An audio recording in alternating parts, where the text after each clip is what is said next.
Hello and welcome to Euroasia. I am Zuleika Zaman. Here are your top stories from Europe and Asia of this week.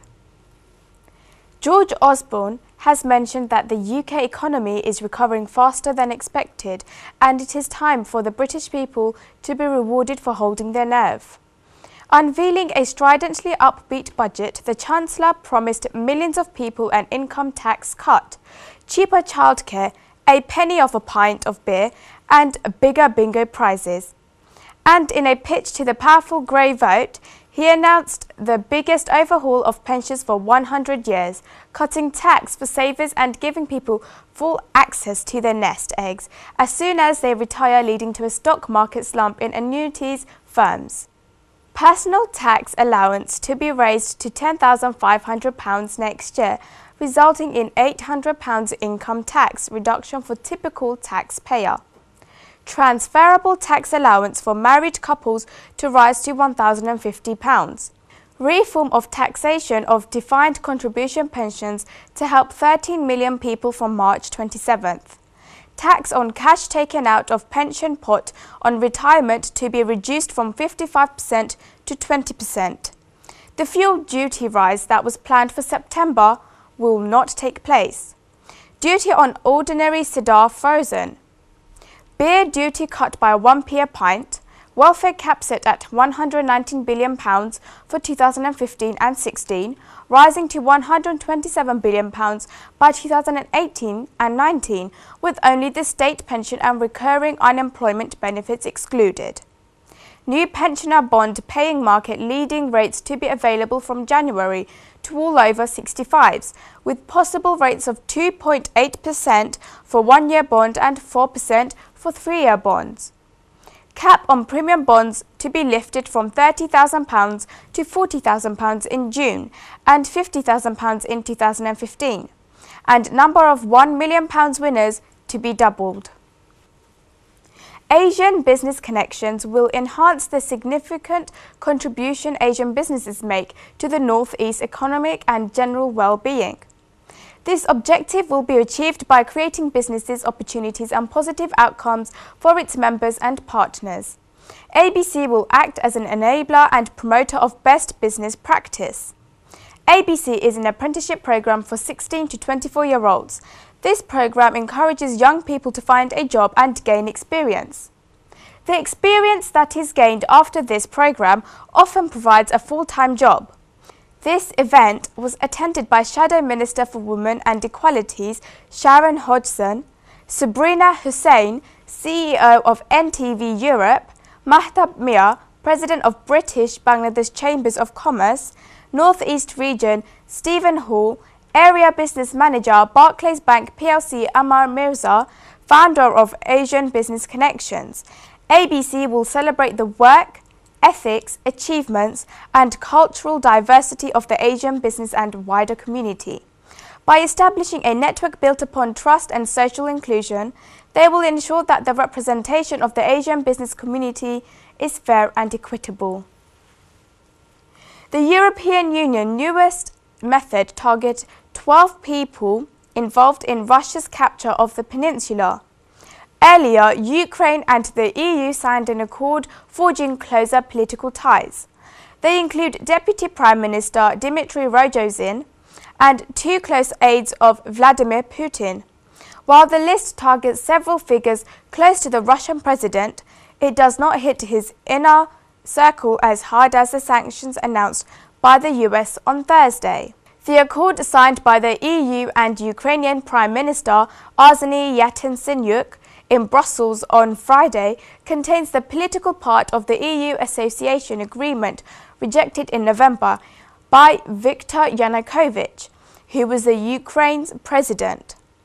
That decision triggered brutal protest. Mr. Yanukovych's ultimate defeat and Russia's successive move into Crimea. Many unarmed protesters attacked the base at Novofedorovka, which is now under the complete control of Russian forces.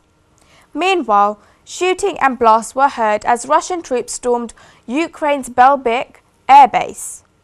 2 armoured personnel carriers burst through the wall of the base, followed by Russian troops. Reporters say at least one person was injured. The Ukrainian soldiers were later gathered at the base main square.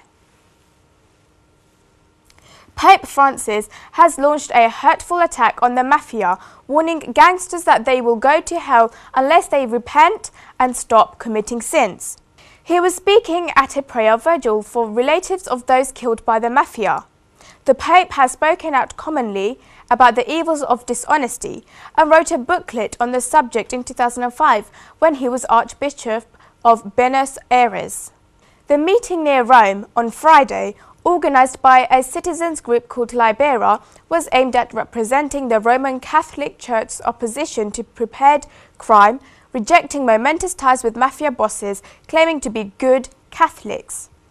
The vigil was filled with those who have suffered at the hands of the mafia, including people whose family members and loved ones had been killed. After expressing solidarity with the 842 people at the vigil, he said that he could not leave the service without addressing those not present.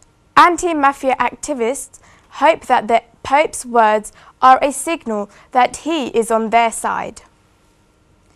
The Qatari ruling family is due to make hundreds of millions of pounds from skyscrapers built on Olympic land bought for a song from the government. A Middle East firm that is co-owned by the powerful Al Thani royal family paid a knockdown £557 million for 1,400 flats in the athletes' village in 2011. At the time, Britain was still in an economic crisis and property prices were low. The flats were built to house 23,000 athletes and officials during the London 2012 Olympic and Paralympic Games, including Jamaican sprinter Usain Bolt and South African runner Oscar Pistorius, but were sold to Qatari Dia and Delancey before the Games even started. This includes permission for a 50-story block, which would be the tallest building on the Olympic Park after the ArcelorMittal Orbit sculpture, and which could provide a gold mine for its overseas buyers. There is also outline planning permission for two 32-story blocks, a hotel and a shopping and leisure development. The estimated profits raise questions over whether the public was shortchanged when the deal, which will be finalised this month, was agreed more than 2 years ago. It has been said by Malaysian officers that China is currently investigating a new satellite image of debris in the southern Indian Ocean, potentially from missing flight MH370. Malaysia's acting transport minister read out the news as he was handed it during his daily briefing. The new image is from 18th March, 2 days after initial satellite pictures of possible debris, and shows an object 22 meters by 13 meters, 120 kilometers from the first site. Flight MH370 disappeared on 8th of March carrying 239 people. Malaysian officials suspect the plane en route from Kuala Lumpur to Beijing was intentionally taken off course. An Indian origin man in Britain secretively kept his homosexuality from his wife, who he strangled and burnt her body just months after marrying her, a court has heard. Jasveer Ram Gindhi, 29, is supposed to have attacked Varka Rani at their home in Walsall, in the British Midlands, with a metal pipe from a vacuum cleaner. The Wolverhampton Crown Court heard that Gindhi burnt Rani's body in a garden. Police found the remains of the victim's body in the garden of the victim's home after neighbours saw smoke from the rear garden. Rani, 24, married Gindhi in India in March last year and moved to Britain to live with him in August, the same year after being granted a visa. Gindhi initially told police that his wife had walked out on him after using him to gain entry into the country. There are further investigations being held. Doctors feel a deep sense of outrage at the failure to grant them a 1% increase in basic pay. The head of the British Medical Association has said, "Many NHS staff will get a 1% rise, but those receiving automatic progression in job increases typically worth over 3% will not get the 1% as well." The government said a 1% across the board rise would cost jobs. The Consumer Prices Index measure of inflation is currently at 2%, and the NHS pay review body had recommended that all NHS staff should get a 1% pay rise, whether they were also entitled to progression pay increases or not. The Scottish Government has said it will adopt the NHS pay review body's recommendation in full, meaning that all NHS staff in Scotland will receive the 1% pay rise. Those are the top stories of this week. Thank you for watching. Please join me again next week. Stay safe and Allah Hafiz.